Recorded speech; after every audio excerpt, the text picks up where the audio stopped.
Because we're surfers, we all imagine ourselves ripping on empty waves.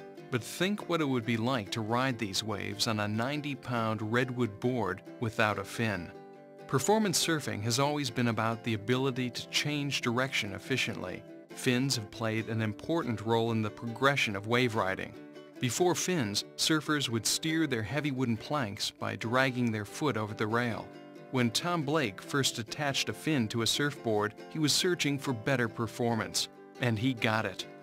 And I saw this fin on the boat, and I figured that if it was used on a boat to keep it from side slipping on a turn, that it might work on a surfboard to keep it from skidding out. Caught a wave with it and went into a slide, and it held the board remarkably steady. And it didn't skid out on a steep part of the wave. And I knew right away that it was good. In the 50s and 60s, longboard fins were originally more like a wooden keel than the modern fins that we have today. The performance was a bit sluggish, but the progression had begun. In the late 60s and early 70s, surfing entered the shortboard revolution and fin design came to life. The smaller boards were being surfed more radically than ever before. In a single decade, surfing performance leapt forward. The focus shifted from trimming and gliding to radical carving maneuvers in the pocket. Surfers began to literally tear waves apart.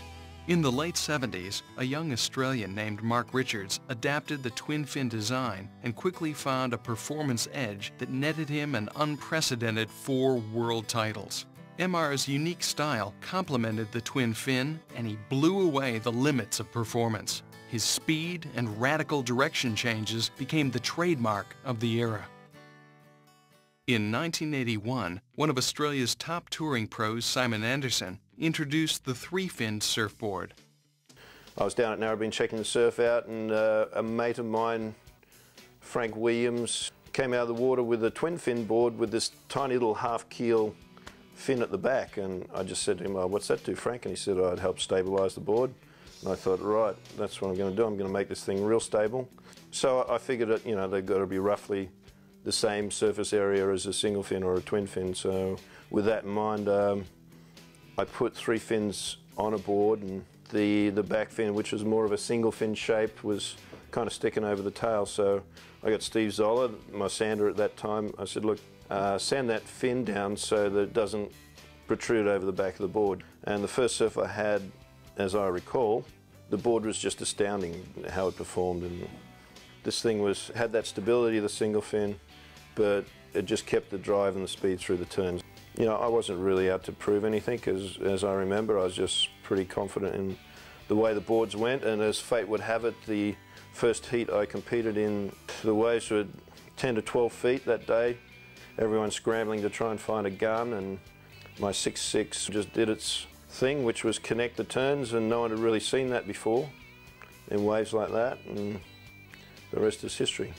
After the winter that year, I went to America and hooked up with Nectar, and I think we might have even gone to a trade show and got about 3 orders at the trade show. With the laughing stock of the trade show, so that was pretty funny. I think Gary said, "Oh, you're going to have to win a contest," before I left. So I did that. Throughout the 80s and early 90s, the thruster was refined and perfected. 2 Californians, Al Merrick and Rusty Priesendorfer, made huge contributions to that progression through their respective work with Tom Curran and Mark Accalupo, and their uniquely different styles defined the next era of performance surfing. MR and Simon showed how fin placement could revolutionize performance. Thousands of other shapers around the world made significant contributions to design, each influencing those around them to continue the process and drive the performance levels of surfing higher and higher. By the mid-90s, the shortboard had been refined to a highly tuned piece of surfing equipment. However, one design area still offered untapped performance potential: fins. When Simon invented the 3-fin surfboard, it just made all of our work so much harder. So initially, it was just to make the work easier for us, an easier installation method of putting 3 fins on. And the spin-off, of course, was being able to change your fins and make your board go differently, and of course shipping, which was really important. People were starting to ship their boards all over the world. The ability to not get your fins smashed out when you're travelling on the planes, so all of that was an extra, but the real reason was for manufacturing and to make my job easy. Brian Whitty's invention was developed by FCS founders Gary Monford, Bill McCausland, and Graham Bennett. FCS quickly became the world standard for removable fins and soon developed relationships with top surfers and shapers from around the world, many of whom made significant contributions to fin design by developing their own templates with FCS. Fins are the key to high performance on a really well-groomed surfboard. And then all of a sudden, here was a tool whereby you could just change the fin. It's kind of opened up a new world in a lot of ways. I have been pretty astounded by the way surfers like Kelly and Sonny Garcia have been able to apply their FCS equipment to big surf, especially at pipeline where the waves are drawing and sucking so hard and there's a lot of pressure on the fin all the time when you're turning. In smaller surf where you're not going so quickly, drive in the fin is really important because you need to be able to make the board move yourself. The wave isn't going to do a lot. The wave will give you a little bit of speed to start things rolling, like a skateboard rolling down a very slight hill. And then if you want to go faster, you've got to use the drive components in the board. And the fin can be a very big part of that. There's really nothing like a surfboard.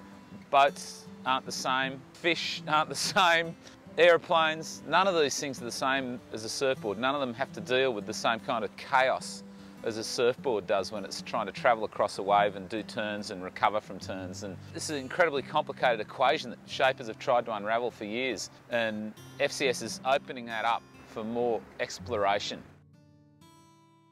The first time I saw FCS, I was just instantly excited. I went, yes, you know, we've got something now where we can start playing with the types of fins we're sticking in a thruster, which was always, you know, you had to sand the things off and then put these other ones in, and it would take so long to get the feel. You could actually have the board on the beach and then have a different set of fins and then swap it mid-surf. Straight away I started to understand fins a lot better. I get so excited meeting up with people like Andy DeVell, who is a hydrodynamics specialist who designs racing yachts. Bring him on in the picture to give us an understanding of what the water's doing around a fin and how it's moving across the bottom of the surfboard. Basically, we're trying to reduce the size of fins, trying to reduce drag, but being able to maintain hold on the wave by designing the fins correctly through testing in tanks, trying to get understanding a bit more of a scientific approach, so we get to understand how the water flows and where it drags against the fin. We measure performance in the tank by plugging the fins into a disc that's mounted in the roof of the tunnel. And that disc is then connected to a device that measures the forces acting on the fin in the lift direction, measures the forces acting in the drag direction, and it actually also measures the force acting in the vertical direction and the turning moments around all those axes as well. So we're measuring 6 different things at once, as well as the speed of the water. Technically what we're trying to do with the project is to increase the efficiency of the fins. If we can increase the efficiency of the fins, for any maneuver we'll reduce the drag, which means that the surfer will come out of any maneuver with more speed. And if you come out with more speed, then you've got more options. An airfoil is the two-dimensional geometry you see when you look at the base of a fin. And that geometry is designed to create as much lift in this direction as possible for as little drag in that direction as possible. In the case of a really hard turn, it just needs to hang in there. And when you want it to slide, it wants to slide in a fashion that you can control. It's quite easy to design a foil section that's very good at any one of those things, but it's very difficult to design one that's good at all of those things. Where we've really been able to move forward with this project is having access to the world's best surfers. We've had a look at a lot of the different design variables that go into designing any wing system. For instance, we've looked at sweep, we've looked at cant, we've looked at toe-in angles, we've looked at all these things, and we've related them not only in the tank, but we've looked at them in the surf, so that we know what it is about the way they're performing technically and how it relates to what's happening in the ocean, and that way we can optimize what the surfer's getting. I've found with the inside foil that you can put as much pressure through your turns as you can with the regular G5X fin, and that fin is quite stiff. You can push that hard, but it also promotes the turn as you're pushing, so it makes the turns easier to perform. Because of that inside foil, the board wants to start doing the turn for you, so it makes life a little bit easier, and I haven't had to compromise any power in my surfing. I've been able to push equally as hard. This fin's really going to help the average surfer, especially in average waves that guys surf every day of the week. It's just going to make in-the-pocket surfing a little bit easier. I feel like I'm definitely going maybe 10% faster through my turns, just because of how smooth the transition is. I'm hitting that top turn, and then the transition back into the bottom turn is 10% faster, so it's automatically giving me that little bit of extra speed going into the next turn. Need a little bit more stiffness through the tail, then I'll throw a sunny in the back, or I'll throw the F-series in the side fins if I want the board to just manoeuvre a little bit easier through the turns. I really believe it's going to make surfing just that little bit more fun, and that's what we're all trying to do, and that's what we're all aiming for.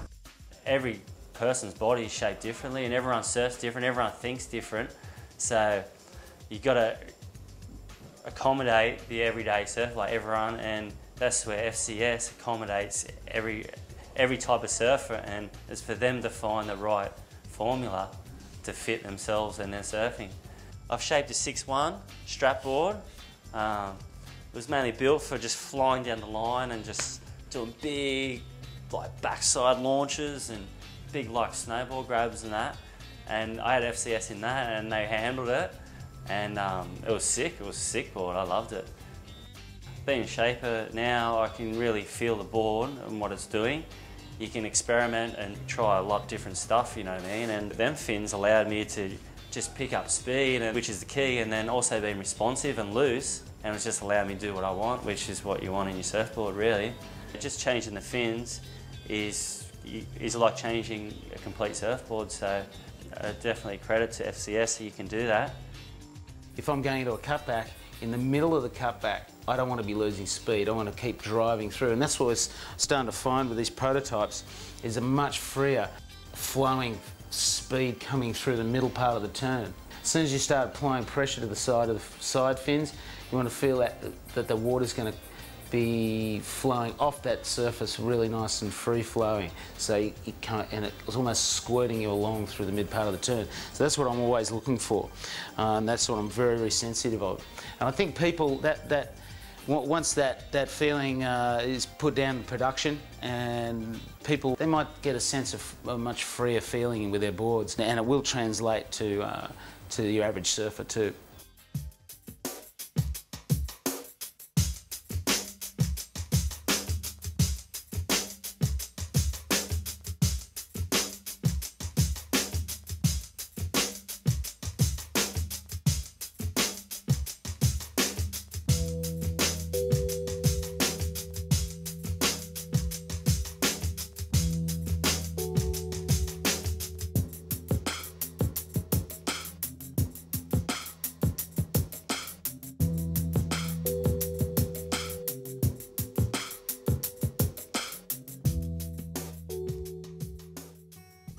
You know, as you can see in surfing history, it's the opening of your mind to something new that brings about change in the sport. If you can keep doing that through fin systems or any other way that you can find, then you'll keep yourself young, you'll keep your surfing free, you'll keep the spirit of the sport.